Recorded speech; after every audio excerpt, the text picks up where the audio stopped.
High అథారిటీలో ఉన్న వాళ్ళని కూడా చూశాను నేను. హై అథారిటీలో ఉన్న వాళ్ళ సిగ్నేచర్ పెడితే 14 జిల్లాలకి ఓకే అయిపోతుంది. అలాంటి వాళ్ళని కూడా నేను పరిచయం అయ్యాను. అవునా? But they speak only words, no works. పనులు ఏముండయి, అన్ని ఉత్తమాటలే. దేవునికి స్తోత్రం. హల్లెలూయా. ఒక విషయం చెప్తా, నువ్వు విశ్వాసివి, ప్రభు నేను రక్షించాడు. ప్రభు ఖచ్చితంగా ఈ రోజు కాకపోయినా రేపు నువ్వు హెచ్చించబడతావు. దేవునితో నమ్మకంగా ఉండు. దేవునితో నమ్మకంగా విశ్వాస జీవితంలో కొనసాగించు. నువ్వు చేస్తున్న చిన్న పనైనా పెద్ద పనైనా నీ ఆతురత, నీ ఆసక్తి ప్రభు చూస్తాడు. హల్లెలూయా.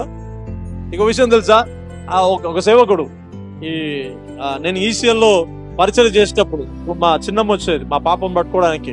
నేను నా భార్య, అప్పుడు అయ్యగా లేరు, ఇక వేరే ఆయన ఉన్నాడు, కీబోర్డ్ ప్లే చేసి ఆయన సిస్టర్ ఉండేది. 5 సంవత్సరాల కింద సంగతి ఇది. 4 ఇంచుమించు 4 నుంచి 5 అవుతుంది. ఎవరు లేదు తెలుసా, మేమే. ఎవరు లేదు, నలుగురే. వ్యక్తి అతనికి ఇవ్వాలా?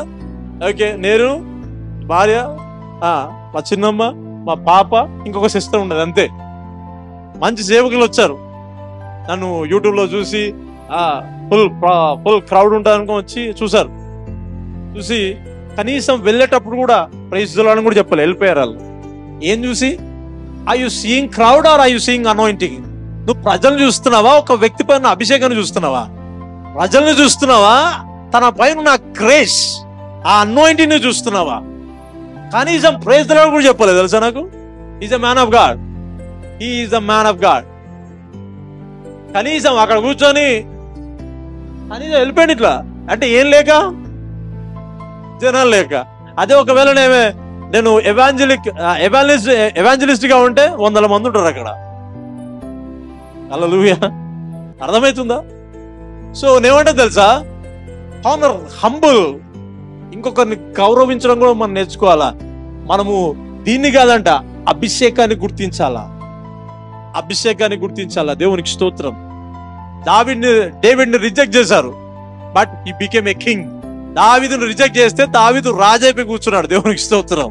బట్ యాజ్ ఎ ప్రాఫెట్, ఒక ప్రవక్త, సమూయేలు తనకు పుట్టిన కొడుకునే, చాలా చిన్న వ్యక్తి అయినా ఆయన కాదులే, ఇగో ఈయననే కావచ్చు.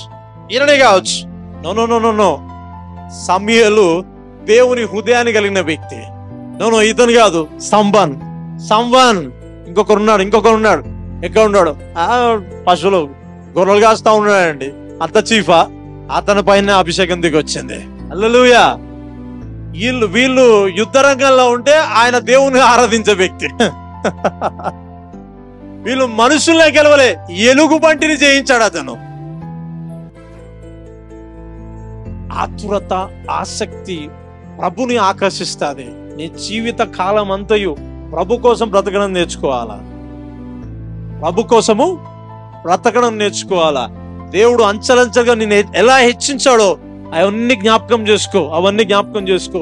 ఇప్పుడు ఏది నిన్ను డిస్టర్బ్ చేయొచ్చు, గుర్తుపెట్టుకో. రూల్ చేయాల్సింది గాడ్, మనుషులు కాదు. గాడ్. చెప్పండి, గాడ్ అని చెప్పండి. ఆయన ఏలుబడిలో మనమే ఉండాలా. అర్థమైందా? ఆయన ఒక్కడే మనం రూల్ చేయాలా, మనుషులు కాదు మనం రూల్ చేయాల్సింది. జాబ్ కాదు మనం రూల్ చేయాల్సింది. హల్లెలూయా. నువ్వు పిలిస్తే, నువ్వు పలికితే, నీ ఆతురత, నీ ఆసక్తి ఆశీర్వాదాన్ని తీసుకొస్తుంది. నువ్వేదో రాంగ్ టెక్నాలజీని ఉపయోగిస్తున్నావు, అందుకే నిన్ను దాటి వెళ్ళిపోతున్నాయి అవన్నీ.